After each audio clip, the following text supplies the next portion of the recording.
Welcome everybody, Rap K Podcast. I'm Chris Platte. Gonna do just a breakdown video. I had an immediate reaction to Kendrick Lamar's Euphoria diss, but wanted to just go through the record, break down the lines, give my overall thoughts of this immediately. We're gonna have more discussions on it on the pod with all the guys, so stay tuned for that as the week progresses. But for now, just wanted to get y'all a little something, cause look, this is spicy. This is what I've been talking about for years. I've been begging this on my podcast for years. I've been talking about it every platform. This is the battle of the gods. This is the Greek gods. This is hip-hop mythology happening right now in front of our eyes. And Kendrick finally responded, took it to another level, and we're gonna break it all down. I'm excited. I'm ecstatic of regardless of who wins. This is just great to see these two titans. This is our Nas and Jay, and I'm gonna say that several times.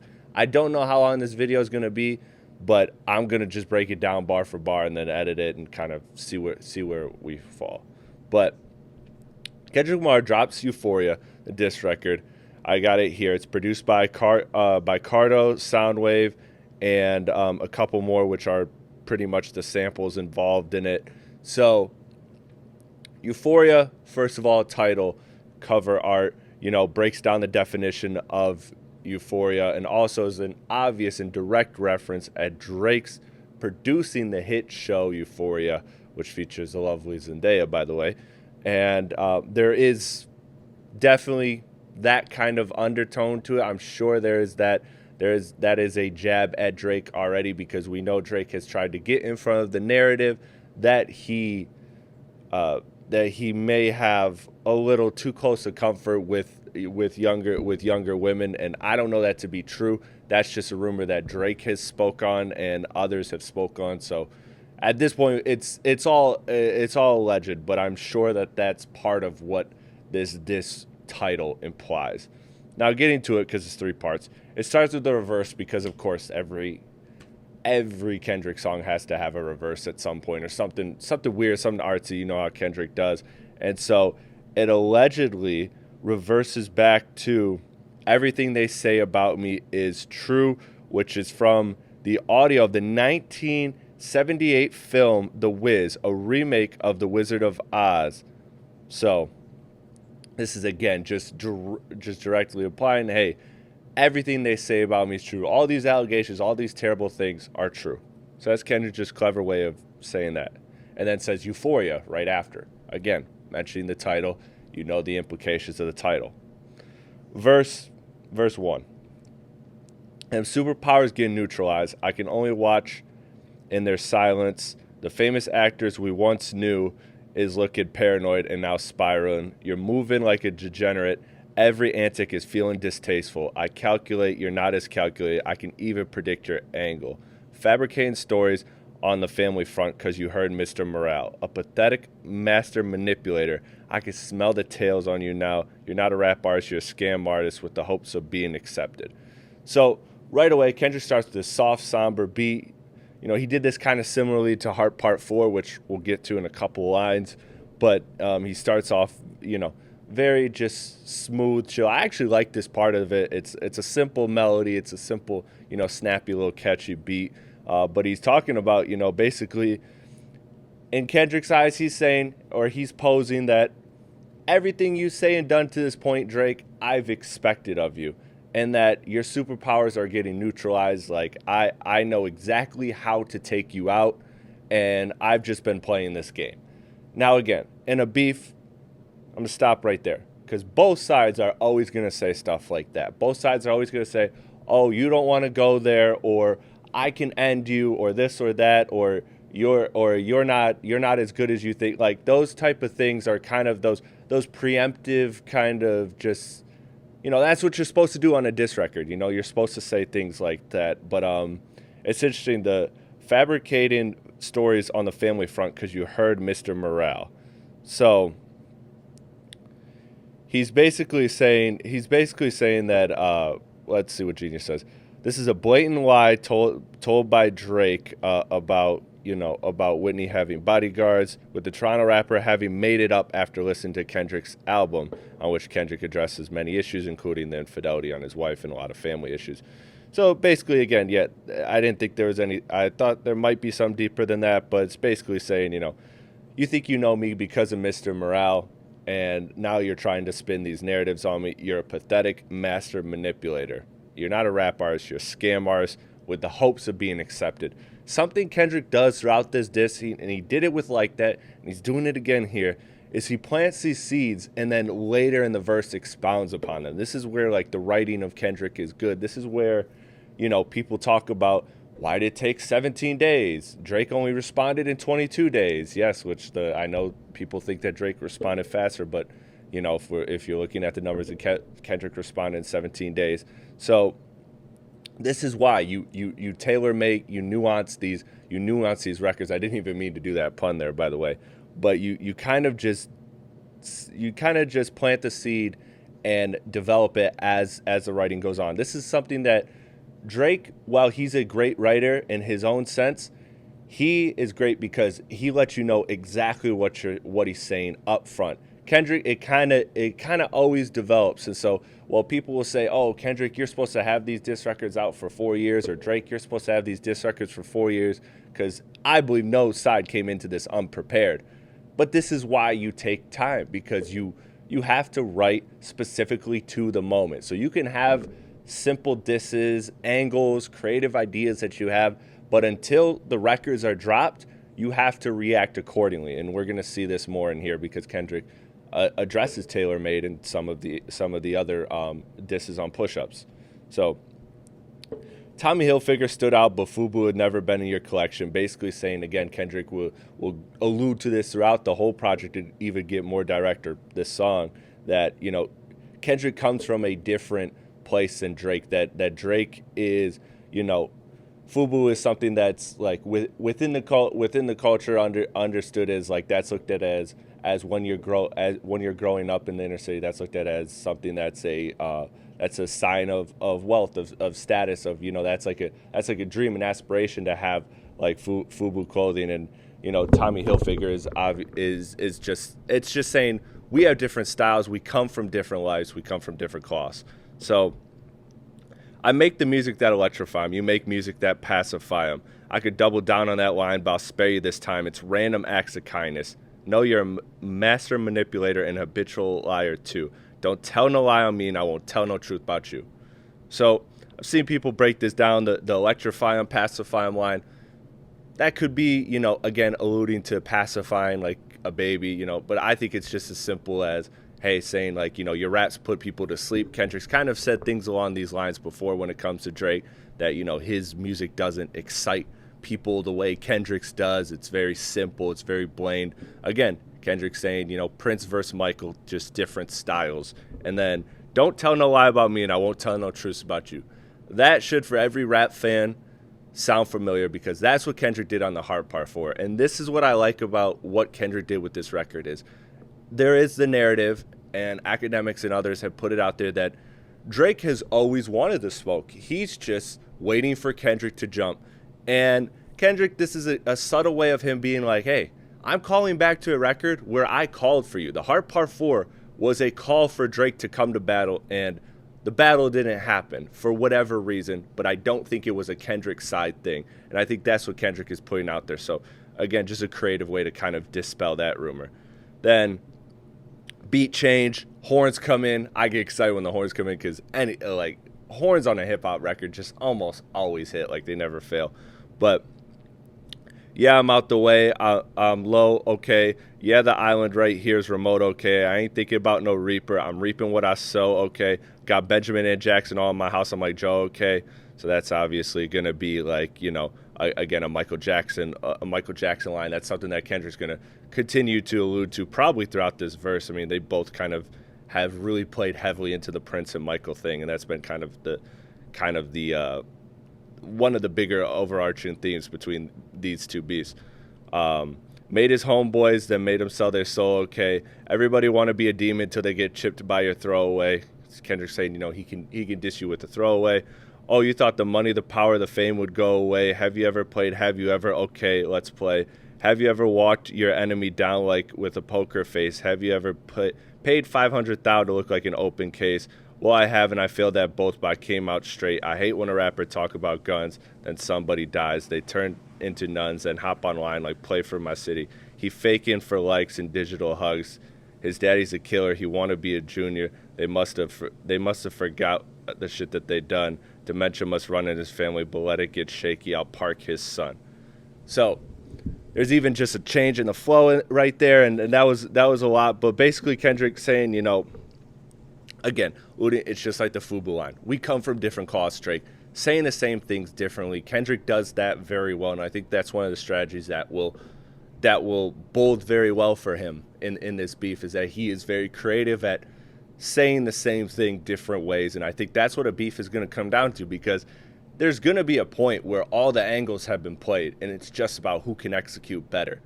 And so I wonder if, I wonder what Drake is going to do and how he's going to do that. I think Kendrick does that very well, but I think there's other areas that Drake does very well that I think we're going to get into here. So, and again, I hate when rappers talk about guns and somebody dies, they turn into nuns and hop online, pray for my city. That's something that a lot of rappers have said, doesn't need to be too explained. Big Sean has talked about that a lot. A lot of rappers have talked about, the hypocrisy of the violent nature of hip hop records sometimes, and then yet sometimes the unfortunate tragic outcomes that come from those same artists. So nothing. That's basically what that's getting at there. And then his daddy a killer. He want to be a junior. They must have forgot the shit that they done. Dementia runs his family. Let that get shaky. I'll park his son. Park his son. Parkinson's getting shaky. That's a line there. And then he a daddy killer. He want to be a junior.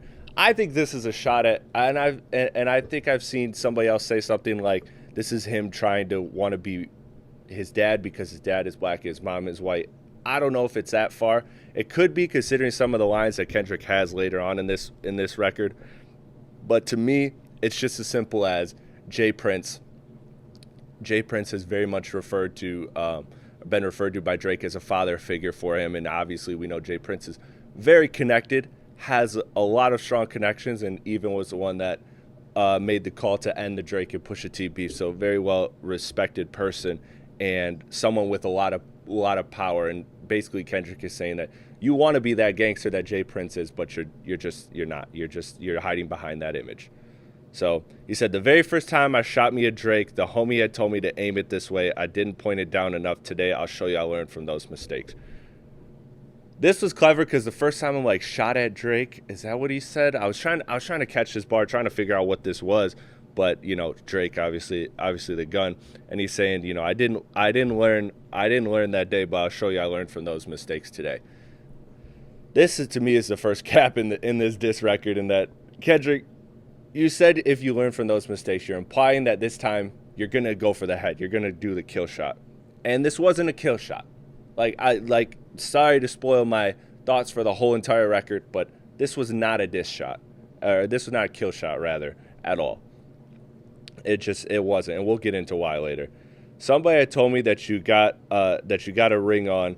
God, I'm ready to double the wage. I'd rather do that than let a Canadian person make Pac turn in his grave. That is a reference to Drake buying Pac's ring, Tupac's ring. Kendrick is saying basically at this point, man, I'll double that just so you don't get it, because the last time you had anything to do with Pac, you disrespected, which is, again, a reference to the AI, which Kendrick even said earlier in the beef, or not before the beef, actually, with this Pimp a Butterfly interview. He says, hey, I wanted to be very careful about using Pac's vocals on Pimp a Butterfly because I understand the weight of that. So, again, that's Kendrick just kind of standing his ground and being honestly where he always is. Like, you can go back to his career before this beef, and he's not just aligning with Pac now. There's also a reason why Drake picked Pac, is because he knows how important Pac is to Kendrick. So Kendrick's made that very clear. Pac is very important to his career. So I think that was a smart move by Drake, but I also think that this had to be an anticipated response from Kendrick. I had forgot about the ring, though, by the way, so that was dope when I listened to the record and I caught that. Cutthroat business, you got shit twisted. What is it, the braids? I hurt your feelings. You don't want to work with me no more, okay. It's three GOATs left, and I see two of them kissing and hugging on stage. I love them to death in 8 bars. I'll explain that phrase. Now, this part right here, okay. The braids, again, playing into you are not a part of the culture. Kendrick is doing this continuously throughout this record. He is separating Drake from the culture, and he gets more obvious with that pretty soon. But that is something that is a very clear angle that Kendrick is taking, one that I think everyone would have expected Kendrick to take. So I'm curious to see how Drake will play that out, because he's had records like Diplomatic Immunity where he's talked about like, oh, like I'm not loved, I'm not black enough, like I guess it's not black excellence when it comes to me, I believe is the line. So like Drake has been aware of this perception and image around him, so I wonder what he'll do to attack that, because again, everything in a beef is about attacking angles and then picking which ones to respond to, which ones not to respond to and let go. But I think Kendrick has made this one very clear, and I think this is one that Drake has to respond to, and I'm curious to see how he'll respond to it.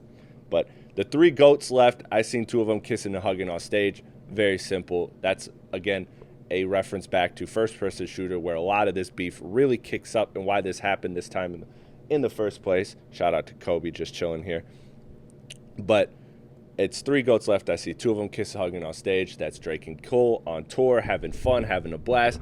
And Kendrick's look, he's pissed at that. He's bothered by that. And you could tell because we got like that. We wouldn't have got like that if First Person Shooter did not happen. I'll say that a million times. First Person Shooter caused the response that is like that. Now, whether you debate whether that's fair or not, it's up to you. But that is definitely a response record. So, I love him to death in 8 bars. I'll explain that phrase. Let's see what Genius says about this. He's saying he loves Drake and Cole to death, but is using that as a setup. To the bar later, which I'll get to. So basically, yeah.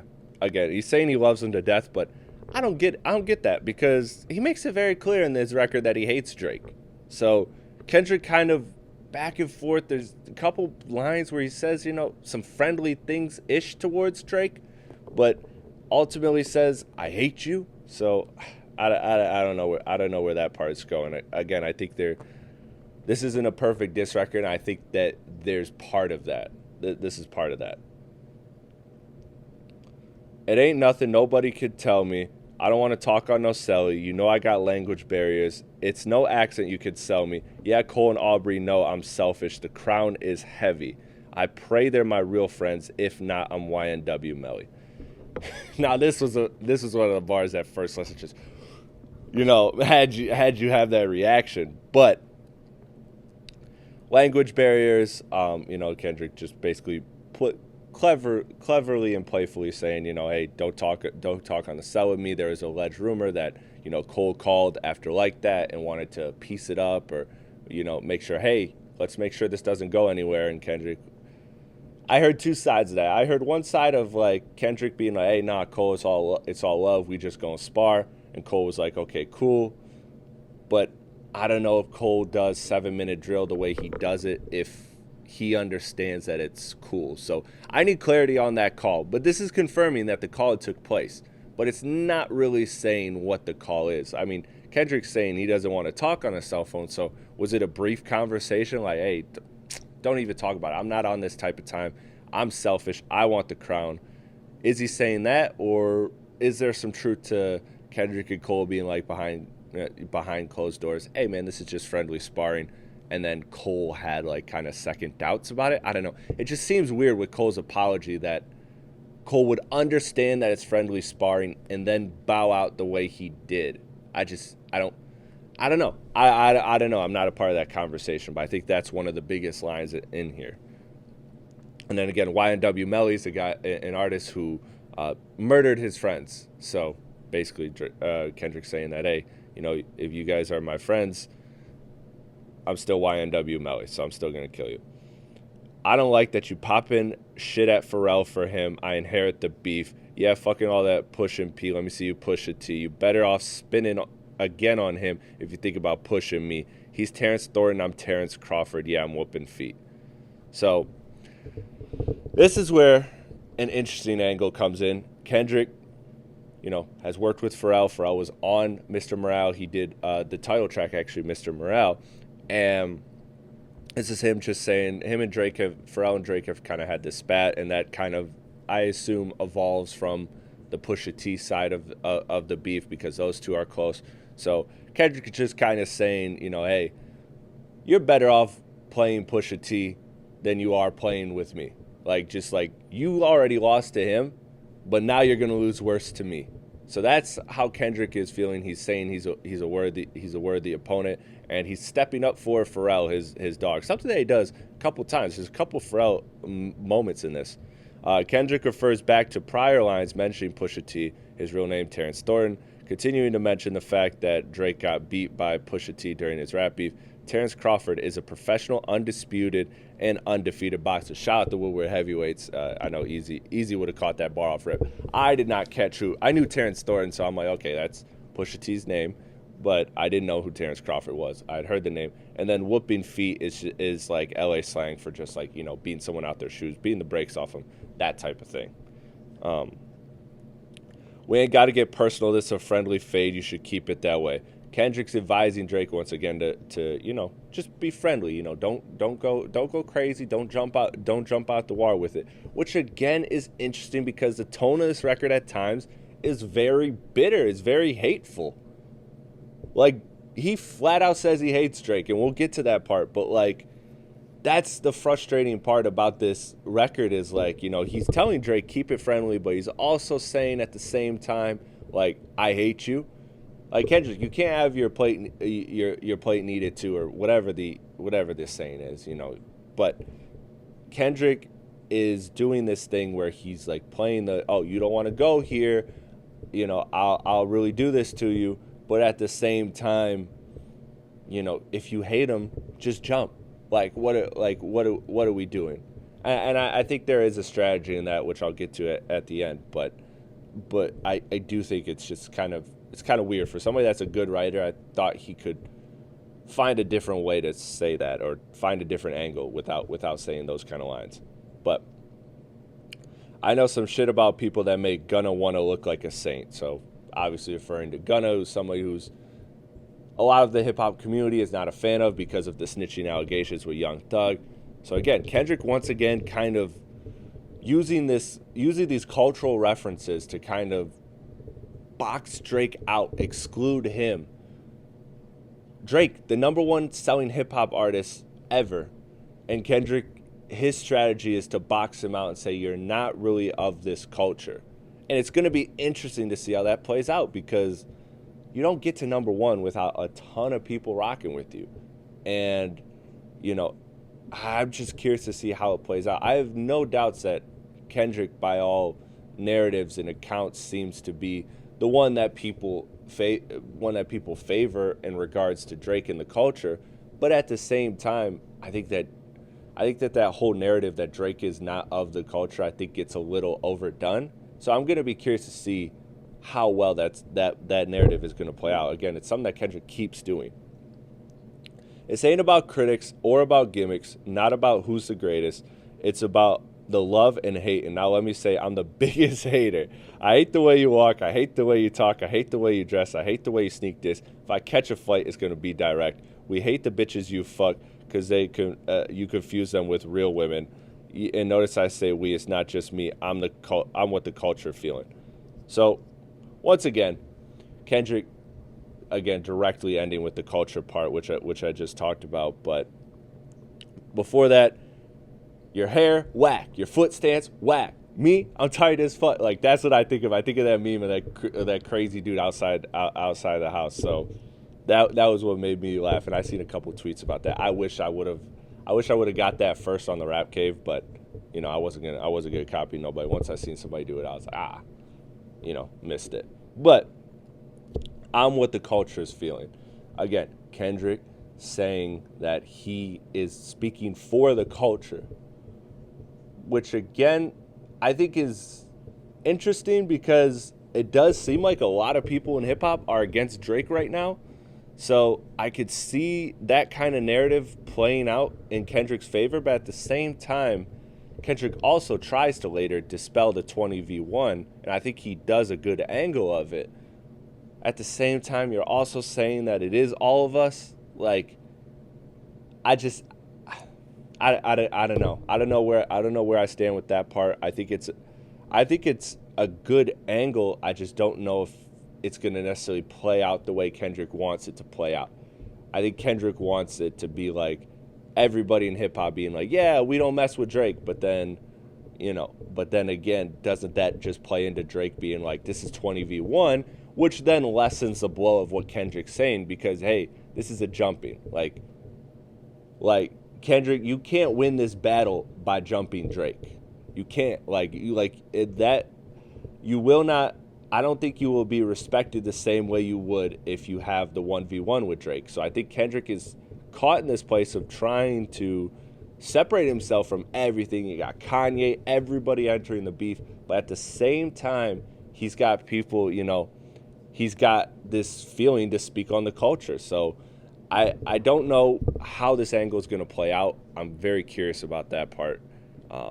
Let me know what you think, because I think that's going to be one of the biggest storylines for the rest of this beef. Now, every time I don't want to slander this website, because I do love them, and I do appreciate everything that they do.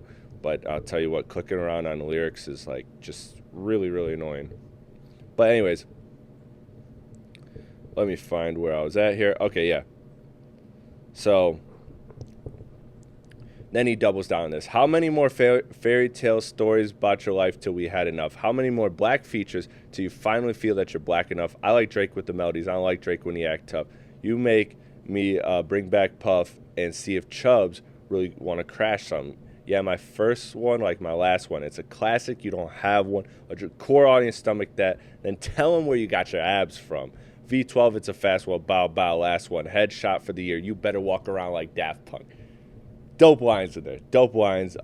First, obviously the black features, the fabricated stories. Again, Kendrick isolating Drake from hip hop culture, but then bringing back Puff. There's a alleged rumor that Puff slapped Drake, or they got into an altercation over the 0 to 100 beat.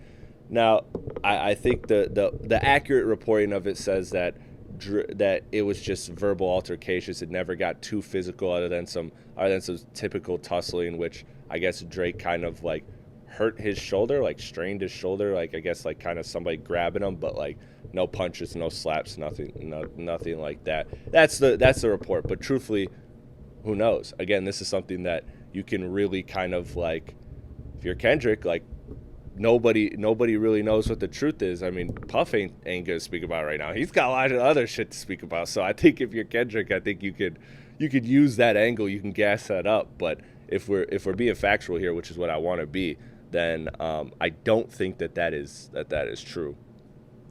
At least the slapping part. But I do, by all accounts, there was some type of altercation there. And then again, my first one, like my last one, it's a classic. You don't have one. Cap, Kendrick, cap on a couple levels. I love Mr. Morale a lot. I think of it very highly. I don't think it's a classic album.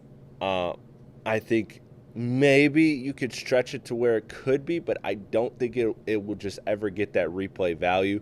Maybe it will for its just uniqueness in hip hop. Like it could be one of those albums that becomes so unique that it becomes a classic. But I don't see Mr. Morale as a classic. I think a lot of people see it as a very good album, but for a lot of people too, it was also just, it wasn't for them. Whether they weren't at that stage in their life or whatever, it was for them. It was a very mature, grown album with a lot of experimenting, both sonically and lyrically. So I think it's like topically. I mean, Kendrick touched on a lot of topics on that record. So that's Cap right there. Like I don't think you could call Mr. Morale a classic right now. But hey, I mean, again, you're supposed to always think your shit is the best shit. So whatever. And then, obviously he's referring to Good Kid, Mad City being a classic, or he could be referring to Section 80. Honestly, in my opinion, both are classics. But either way, he's saying, you don't have one. That's Cap. We all know Drake has classics. He has a few. There was that narrative that ran on Twitter for a while that Drake didn't have a classic, but he does. He has Take Care. He has Nothing Was the Same. I think he has 2 certified classics. I think between a few of the good albums, whether it's Views, whether it's a mixtape So Far Gone, whether it's If You're Reading This, I think there's real arguments for classics in there. I think you can give them probably 1 or 2 more between like 4 albums or so, 4 projects. What a Time to Be Alive is not a classic. I will stand on that take. I think it's one of the most overrated collab albums of all time. I think it was just a major disappointment when you consider the talent of those 2.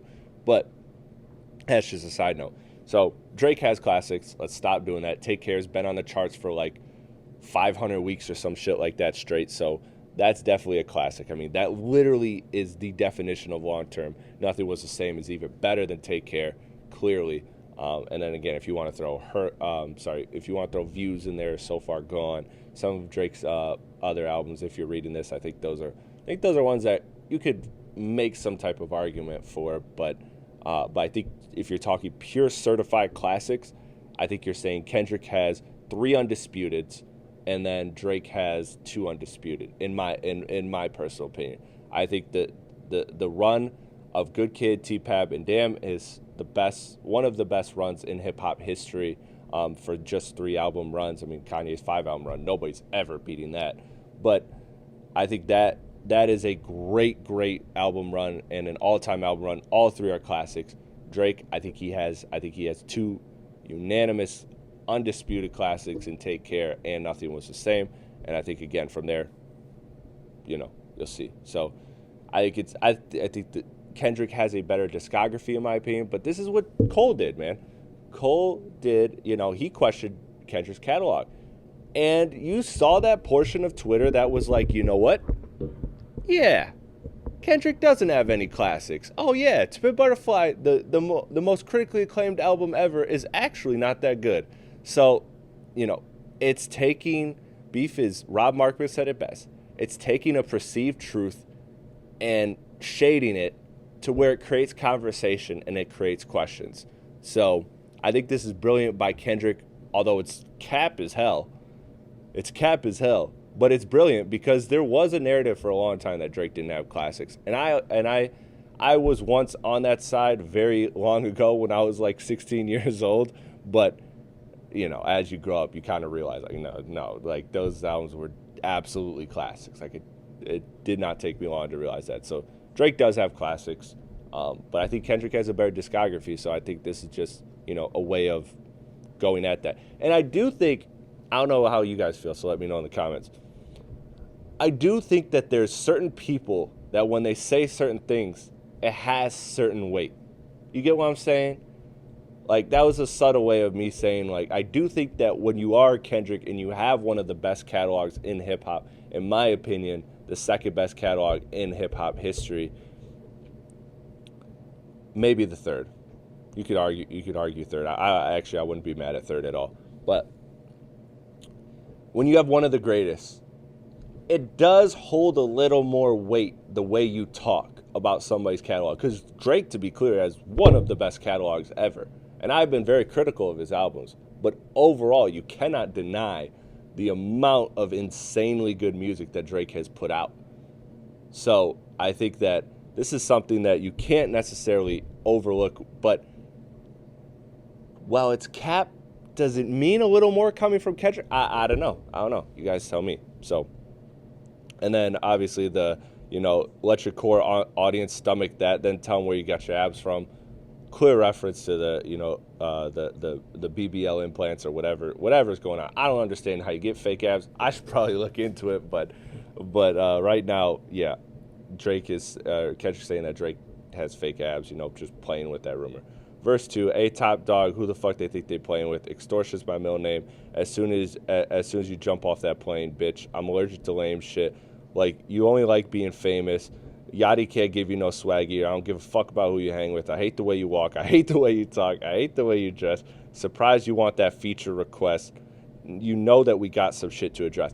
This is a line that everybody is looking over because this is important. Oh, shit. I broke the mic. But I'm just going to keep it like this. Let it rock. Forget this. Surprised you want that feature request. You know we got some shit to address. There was a rumor going out that first person shooter was supposed to be the three of them. And Kendrick's not on it. And I always wondered how that conversation played out. Was it Kendrick saying no? Was it just they didn't get it done? I have a hard time feeling that it wasn't a matter of they wouldn't wait for it to get done. Drake's liked comments in the past on Instagram about wanting to do a record with Kendrick. All three of them in particular. There's an IG comment that he liked saying that, you know, three of them should hop on a track together. Cole, obviously, I think was probably pushing for it the most. I always thought my theory of mine was that the Fall Off was going to have a record with all three of them. And Kendrick saying, you want that feature request, but you know we got some shit to address. Kendrick being like, look, man, like, stop playing these fucking games. You've been sneak dissing me for 12 years. I've been dissing you for 12 years. Like, we're not hopping on a record until we solve whatever this is. So I think that Kendrick, again, confirming, the cell phone call, confirming the feature request, it's letting you know that there are some industry moves happening behind the scenes that we are not always privy to, but they sometimes come to light. And this is the situation where they do.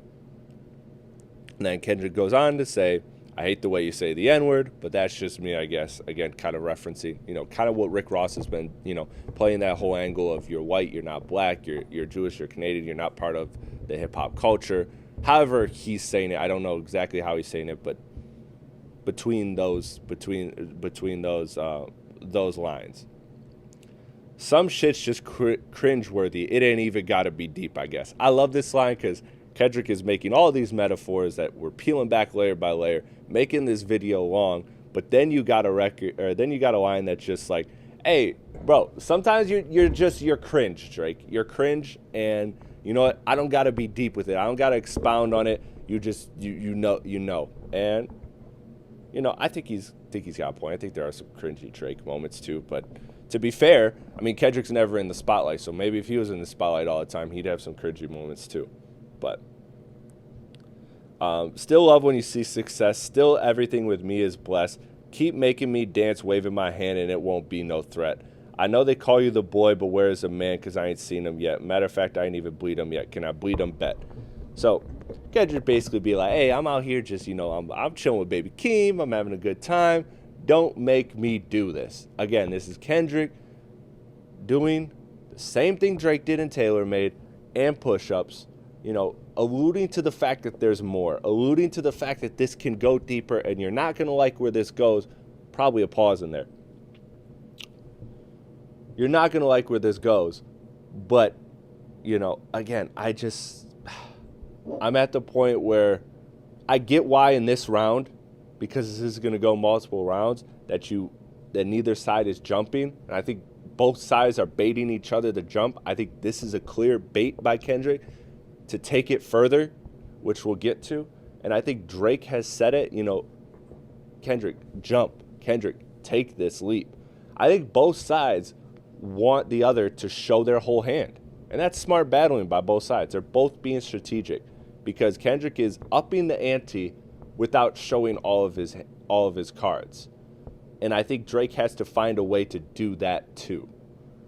But I don't know, because eventually somebody's going to have to jump first. There is going to be an ether level diss record in this battle. There has to be, because of the legacy of these two artists. And I don't think that either side wants to do that at this moment. I think they're baiting the other side into setting up so that you can ether. I don't know if Drake's going to jump out the window with this next record. I don't know what's going to happen.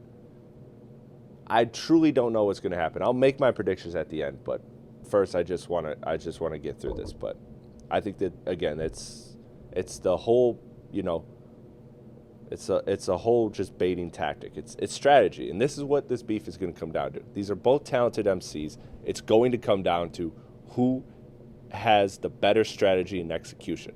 I've said it for weeks on the pod, and I'll keep saying it. When I see you stand by Sexy Red, I believe you see two bad bitches. I believe you don't like women. It's real competition. You might pop ass with them. That was just the line that made me laugh. Like, because we've seen the zesty Drake memes, the money for fun and the 21, do your thing for me, all that shit. So I think this is just Kendrick having fun with that.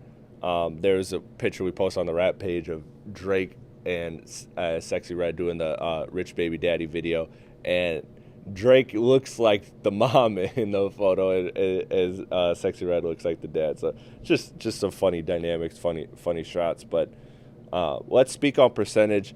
Show me your splits. I'll make sure I double back with you. You're signed to someone that's signed to someone that's signed to someone. Try and cease and desist. I like that record. Oh, what? You ain't like that record? Back to back, I like that record. I'm going to get back to that for the record. Why would I call? Yeah. I'm going to pause it. I'm going to, go a little deeper on that later. Pause again. But showing the percentages, Drake made that. Drake has always had the business acumen. He's always presented himself in a Hove-like manner where it's about business, it's about numbers. Nobody does it better than me. And that's true. He has better numbers than Kendrick. There is no denying that. He has better numbers than everybody in the game. Drake is Drake numbers-wise. That's why this battle is a great battle, is because it's two different styles, two different megastars that are on equal playing field for different reasons. Kendrick has all of the cultural success and all the critical acclaim, the stuff that Drake wants. Drake has the mass appeal that Kendrick, while doing what he wants to do artistically, also selfishly wants that. Kendrick wants to be the guy, period. Point blank, he said it. I want the crown. I'm selfish. You know this about me. So this is just both sides kind of being like, I want what you want. And so the point I'm making with the business stuff is that Drake has said, hey, I got the best contract in the game, blah, blah, these kind of things. And he's alluded to, Kendrick being extorted by Top Dog, which Kendrick is responding to and saying he's not being extorted. He's saying, hey, show me your contract, I'll show you mine. And this is my thing on it, and I've talked to Dorad and all my homies about this. Look, the business stuff, these are artists, these are entertainers. I am in the entertainment business myself. I know that every contract in entertainment is exploitive in some form or fashion. So I just think it's a moot point by Drake. Could Drake have a better contract than Kendrick? Yes, considering the status he has. But could he also have a worse contract than Kendrick? Yes. You know why? Because there is a lot of reasons Drake is Drake. It is not just his talent. Drake, you are incredibly talented. I'm not trying to take away from you. But what I'm saying is there are other factors involved. There are people that are pushing streams. There are business deals that are happening that keep Drake on the forefront every time. There's a reason why every record he drops is at the top of every playlist. It's not just because he's Drake. It's because there are business deals to make that happen. Drake is Drake, yes, but there is people that help Drake be Drake. And because of that, those people have to eat too. So while Drake is making more money than probably any artist in music, off of their music, except maybe Taylor Swift. Yeah, she's Boogeyman. But Boogeyman for real. But at the same time, Drake can be being exploited. So I think Kendrick can be like, look, Kendrick could have a cleaner contract and be making less money. So, what's more valuable to you? Is it both sides can paint each other as exploited. And if this turns into, if Drake's biggest angle is my contract's better than yours, I don't think that's going to matter because Kendrick has talked about, I'm on the side of the culture. I have the culture's side. I don't think they're looking at it like, oh, wow, Drake does have a better contract than Kendrick. I think Drake wins. It's just, it's an angle that I think is moot point for both sides. I don't think Kendrick having a better contract than Drake really hurts Drake. I think it does only because he has that whole business presentation, and Kendrick has said from the jump that fuck money, it's about respect. He literally had that when he had the Like That remix. So or Like That original record. So I think that this is something that, again, Kendrick is playing to and, saying, hey, let's go there. He's baiting Drake to go more down that route, because I think Kendrick is looking at it from, I can make your contract look exploitive too. Remember, Drake was supposed to retire, then drops a project and tours. If you're Drake, if you're a megastar, we all know tours is how artists eat. Isn't it just a little weird that Drake tours so much? Like, and I know I'm not the first person to say this, but you know what? Like, it's something that you just, like, if you understand a little bit of the music business, it seems a little weird that Drake, talks about wanting to take this hiatus and then immediately having to work hard. Like, touring is a hard life. That's a grind. And he's not doing just regular tours. He's doing 80-plus show tours. Like, this man is grinding. So, I don't know. I think that could come back to bite Drake. I don't think it really benefits Drake. I don't think if Drake has a better contract than Kendrick, then it really changes the narrative. But we'll see. And then a cease and desist on Like That record is interesting. Because, again, there's rumor out there, and we've talked about it on the podcast, Rap K Podcast. Shout out, check it out if you haven't. That Drake owns percentages of other people's music, and he has this influence that reaches beyond his music, essentially. Again, talking Michael Jackson, Michael Jackson had the Beatles catalog. Like, there could be a deal where Drake is, because he's signed to Universal and there's all these other artists under Universal, that he's either getting royalties or he has the power to kind of influence the direction of their art and their creativity, whether it's blocking their album to drop, whether it's whatever. Like, again, Drake has that power because he's Drake, but also, again, what I said earlier, because of the businessmen that are around Drake, because of the people that he's signed to. Those people have the power to stop Rick Ross from dropping an album, or Future from dropping an album. Whatever. Whoever you want to name. They have that power. It's not Drake directly has that power. It's other people have that power that Drake is associated with. And you better believe that because they give Drake that ability to do that, they have to make money. That's just business. So, again, this idea that Drake is powerful, yes, he is very powerful in the music industry. There's no doubt about it. But there are other faces to it, which is something that Kanye talked about with Lucian Grange, somebody that Drake mentioned a lot. So, we'll just leave that there. I don't want to get off on a tangent. But, back to back, I like that record. I'm going to get back to that for the record. So, Kendrick saying he wants to get back to that, maybe warning Drake he has another diss record to drop. I think that's a reach by Genius there. I don't think Kendrick is dropping immediately again. But again, I could be wrong. I've been wrong about some things in this beef, so who knows? Why would I call around trying to get dirt on people? Y'all think my life is rap? That's ho shit. I got a son to raise, but I can see you don't know nothing about that. Again, we all know the Drake Pusha T stuff. The son.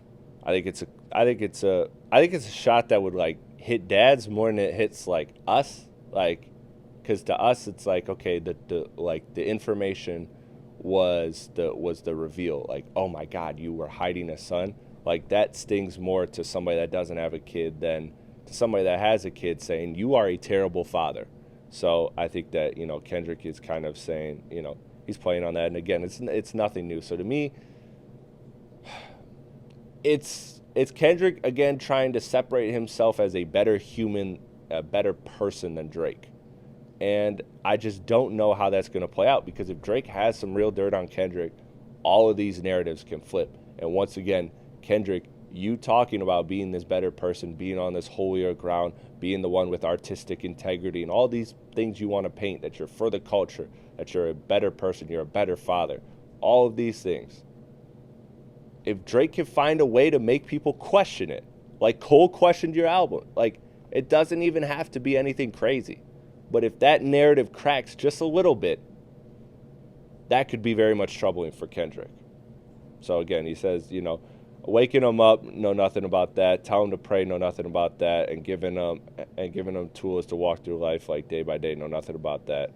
Telling them to pray is interesting because, ain't nobody praying for me.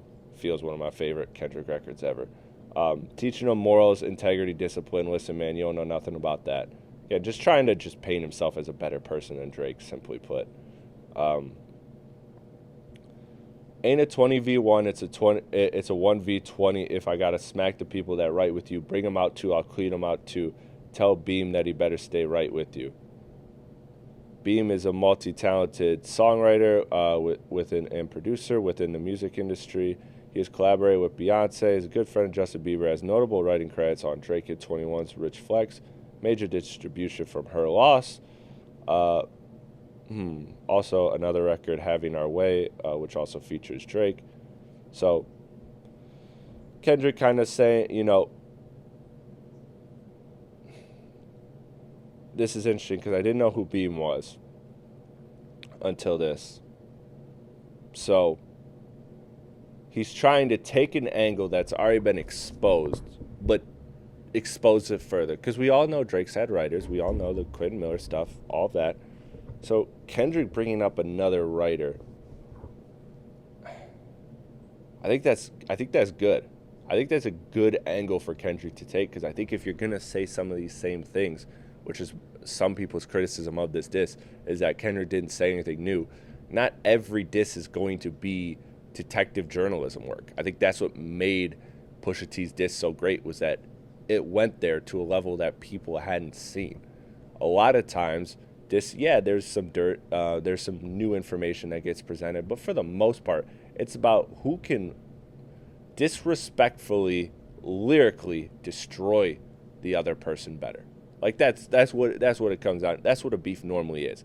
It's about how can you say these things and say these things in a creative way.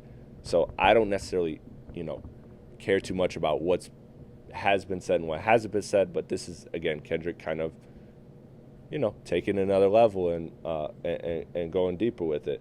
Ain't 20v1, it's 1v20 if I gotta smack you. Again, I think it's very smart that Kendrick is attacking the narrative of the 20v1, because I think if you let Drake get that off, I think that devalues what Kendrick is doing and by nature everybody else. But again, I'm of the camp, I don't really care. I know I love Future and Drake, want them to work together, all that stuff, but I really only care about Kendrick and Drake as the battle. That's the battle everybody wants to see. I want everybody else out the way. Am I battling a ghost or AI, feeling like Joel Osteen? Funny, he was in a film called AI, and my sixth sense telling me to off him. I'll blink them all in a coffin. OVO people are dick riders. Tell them to run to America. They imitate heritage. They can't imitate this violence. Again, Kendrick taking OVO, all that crew, and boom, separating it by using the words "tell them to run to America" and imitate heritage. Kendrick just being like, you are not of the culture, and I'm probably not the guy to say whether Drake is or isn't of the culture, obviously, but that's what Kendrick is saying. So you guys let me know. But what I learned is people don't like the West Coast, and I'm fine with it. I'll push the limit, pick them off one at a time. We could be on a 3-hour time difference. Don't speak on the family crody. It could get deeper than family crody. Talk about me and my family crody. Someone gonna bleed your family crody. Crody is like is again like a popular term, mainly in Toronto, but is Crip variation of Brody. So again, it's just taking any letter, any word that starts with a C or a B and changing it to a C. Bloods and Crips are famous for doing that, but apparently it's been popularized in Toronto. So Drake has even said it in songs like War. Okay, good. So Drake also adopted a Bengal cat who he named Crody. Hey, Kendrick, that's the L. Drake won round one. Drake won round one. You don't diss fucking cats, Kendrick. You don't fucking do that. Cats are great animals. Shout out to Kobe, wherever he went. I don't know where he's at. But Um, so yeah. Anyways, there's that. I'll be at New Ho King Eve fried rice with dip sauce and blammy crody. The hell is a classic? Okay, Kendrick basically, okay, he's saying here he can go to Toronto, which there's rumors that Kendrick can't go to Toronto, Drake can't go to LA. I believe Drake still has his mansion in LA. I know he has the embassy in Toronto. So, hey, bro, if I paid like millions for a house, I don't give a fuck about no rap beef. Like, you are like, ain't no way you stop me from my $1 million home, even if I got a nicer home. But no, that's just me. But yeah, interesting. It's the it's the politics of it's the street politics of hip hop. It's the no fly zone. We have that here in Detroit with Trick Trick. So that's not a new concept. So I can believe it to be true, but I also at the same time can't speak on it's true. Nobody from LA is telling me that, hey, like, yeah, I got word that Drake wanted to fly in and YG stopped him. I don't know.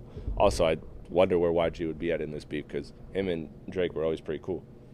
But I know also his respect for Kendrick. So, hey, fuck y'all. I don't trust y'all. I wave one finger and thump y'all. Field goal punt y'all. They punk y'all. Nobody ever took my food. Whoever that's fucking with him, fuck you and fuck the industry too. If you take that there, I'm taking it further. P.S. That's something you don't want to do. And he sings in the outro, we don't want to hear you say the N-word no more. So that part is one of my favorite parts of the diss because that tonal shift in Kendrick, and he does it a couple times. Like the Dat Punk line. Oh, I didn't break that down, by the way. That was my favorite line. One of my favorite lines of the whole beef is Daft Punk, the silver, the glossy metal helmets that they had. Them shits were so sick. So basically Kendrick saying, hey, I'm going for headshots, so you need that Daft Punk helmet, but also paying homage to Pharrell. But that, yeah, just like Kendrick just has this part, and I want to see Drake get there. I want to see Drake. I know Drake's element has always been the cool, calm, collected guy, like like even in the face of adversity, he sounds like the coolest guy. But I think that, there's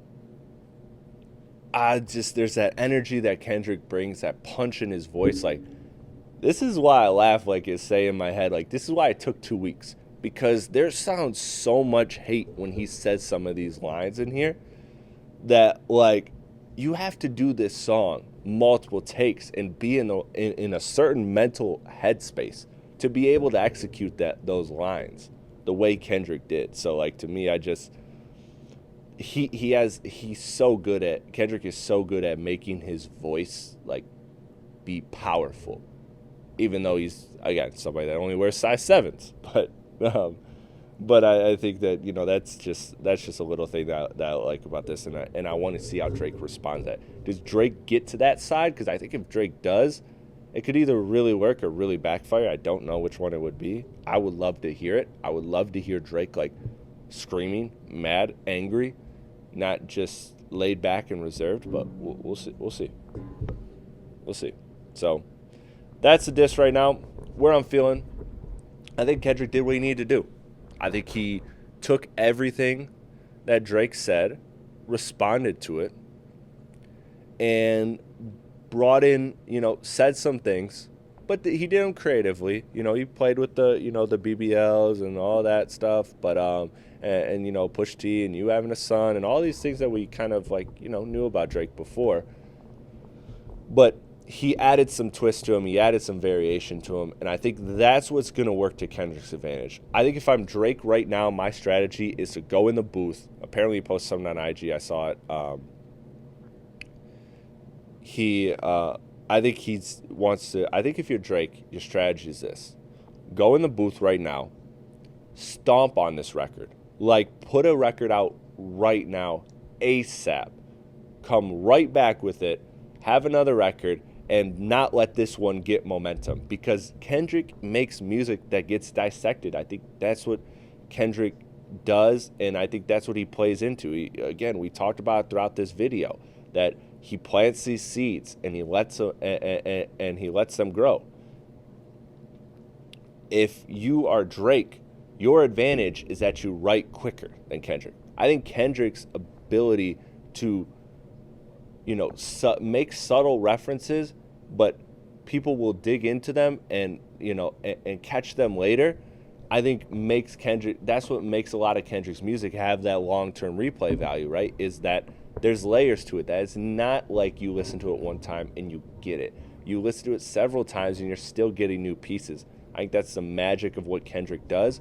But I think that Drake, there's another magic too, and it's just as powerful. It's the simplicity of Drake. The fact that when he says what he says, you know exactly what he's saying. It's direct and it's up front. So I think Drake, if he comes out and says, we waited 2 weeks for this, calls it mid, just like the people that said To Pimp Butterfly ain't a classic, all that bullshit, those same sheep will run with that narrative and downplay the importance of this record. And then they'll be like, yeah, you know what, we did wait 2 weeks, and I don't think I like this because Drake said that he doesn't like it, and I can't form my own opinion. Like, that's the smart move for Drake to take. Stomp on this record. Don't let it get life. Don't let it breathe. Because you know what? You can control narratives. You can control narratives, and I think that's going to be a big key. I think that's something that Drake does very well. I think Kendrick is a slower writer than Drake, and I think that matters. I think that does matter. But I think if he were to sit back, I think would be a little foolish. And I don't think Drake is going to sit back. I think Drake is going to respond in the next day, 2 days. I think before the weekend, we know. We got some type of response from Drake. So I think it's one of those things where if I'm Drake, that's my strategy. Because I think Kendrick right now, he did what he needed to do with this record. He said, no more jabs. He said, I'm going to throw some punches too. I'm going to mix some punches in there. So he did that. And so he upped the level of aggression without showing all his cards. Because this is not going to be a 1-2 round thing. Like, people wanted Ether round 1, and it wasn't going to happen. So some people could be underwhelmed by it, but I think Kendrick did what he needed to do. And I don't think this is an all-time great diss record. None of that. I think it's a cool record. I think it's fun. I've enjoyed breaking it down. I've enjoyed, sitting here reading all this shit. But at the same time, this is something that I don't think is groundbreaking. It doesn't end Drake. It doesn't, it puts Kendrick in the lead, but it's nothing Drake can't come back from at all. At all. So that's my thoughts on this record. Let me know what you think in the comments below, and stay tuned to Rap K Podcast. We got so much coming. We got so much cooking. We're going to be doing, obviously, the whole crew and get everybody's reactive and everybody's perspective to the diss record, and also much more. So stay tuned for that. Weekly episodes plus side videos. Rap K Podcast. Follow us on Instagram, TikTok, Twitter. Also, subscribe to the YouTube channel if you haven't already. Smash the like button. Leave comments. Tweet at us. Engage with us. And I want to grow this. I want to grow this, and I want to continue to make content that people want. And the only way I know what you guys want to see and want to hear about is if you tell me. So reach out to us. Tell us what you want to see next. We'll catch you on the next one. Peace out.